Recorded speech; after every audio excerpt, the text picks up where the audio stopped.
Section 11.3, Evidence of Evolution.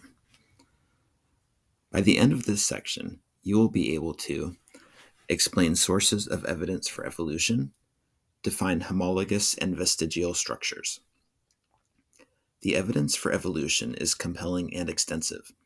Looking at every level of organization in living systems, biologists see the signature of past and present evolution.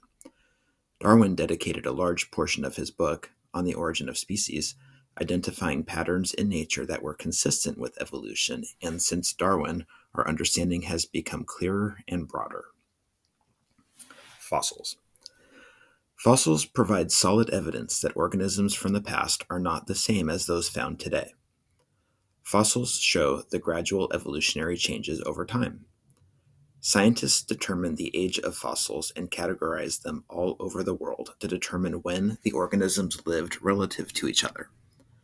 The resulting fossil record tells the story of the past and shows the evolution of form over millions of years. For example, highly detailed fossil records have been recovered for sequences of species in the evolution of whales and modern horses. The fossil record of horses in North America is especially rich, and many contain transition fossils, those showing intermediate anatomy between earlier and later forms. The fossil record extends back to a dog-like ancestor some 55 million years ago that gave rise to the first horse-like species 55 to 42 million years ago in the genus Eohippus. The series of fossils tracks the change in anatomy resulting from a gradual drying trend that changed the landscape from a forested one to a prairie. Successive fossils show the evolution of teeth shapes and foot and leg anatomy to a grazing habit, with adaptations for escaping predators. For example, in species of Mesohippus found from 40 to 30 million years ago. Later species showed gains in size, such as those of Hipparion, which existed from about 23 to 2 million years ago. The fossil record shows several adaptive radiations in the horse lineage, which is now much reduced to only one genus, Equus, with several species.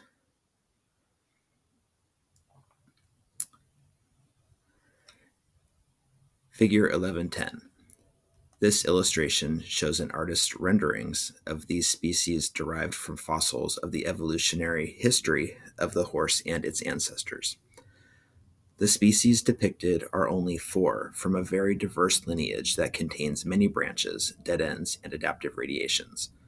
One of the trends depicted here is the evolutionary tracking of a drying climate and increase in prairie versus forest habitat, reflected in forms that are more adapted to grazing and predator escape through running.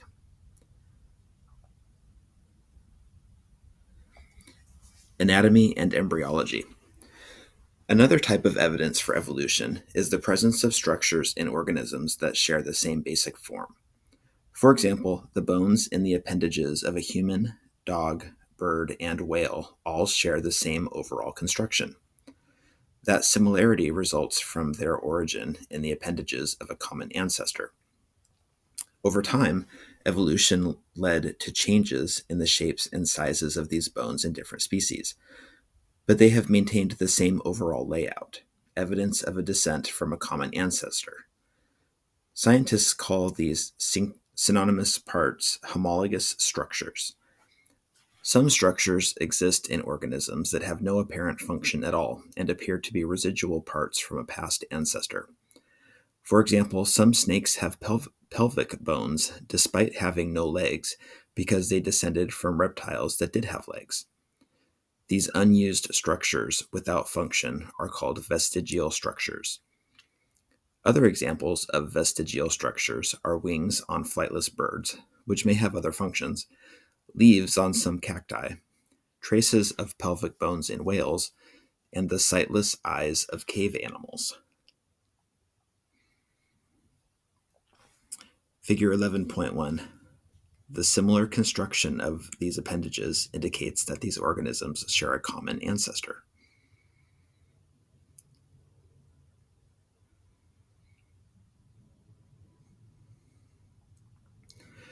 Another piece of evidence of evolution is the convergence of form in organisms that share similar environments.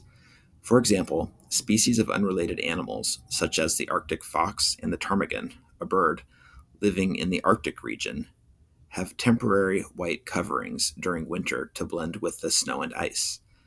The similarity occurs not because of common ancestry. Indeed, one covering is of fur and the other of feathers, but because of similar selection pressures, the benefits of not being seen by predators. Embryology, the study of the development of the anatomy of an organism to its adult form, also provides evidence of relatedness between now widely divergent groups of organisms. Structures that are absent in some groups often appear in their embryonic forms and disappear by the time the adult or juvenile form is reached. For example, all vertebrate embryos, including humans, exhibit gill slits at some point in their early development. These disappear in the adults of terrestrial groups, but are maintained in adult forms of aquatic groups such as fish and some amphibians. Great ape embryos, including humans, have a tail structure during their development that is lost by the time of birth. The reason embryos of unrelated species are often similar is that mutational changes that affect the organism during embryonic development can cause amplified differences in the adult, even while the embryonic similarities are preserved.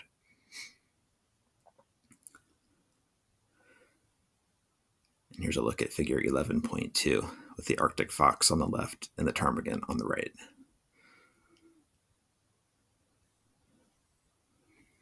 Biogeography.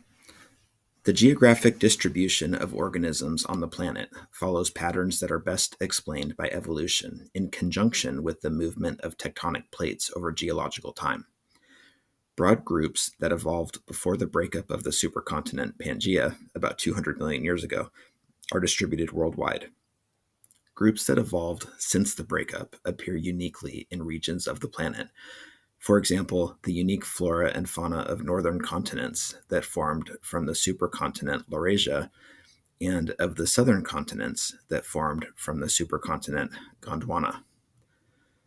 The presence of Proteaceae in Australia, southern Africa, and South America is best explained by the plant family's presence there prior to the southern supercontinent Gondwana breaking up.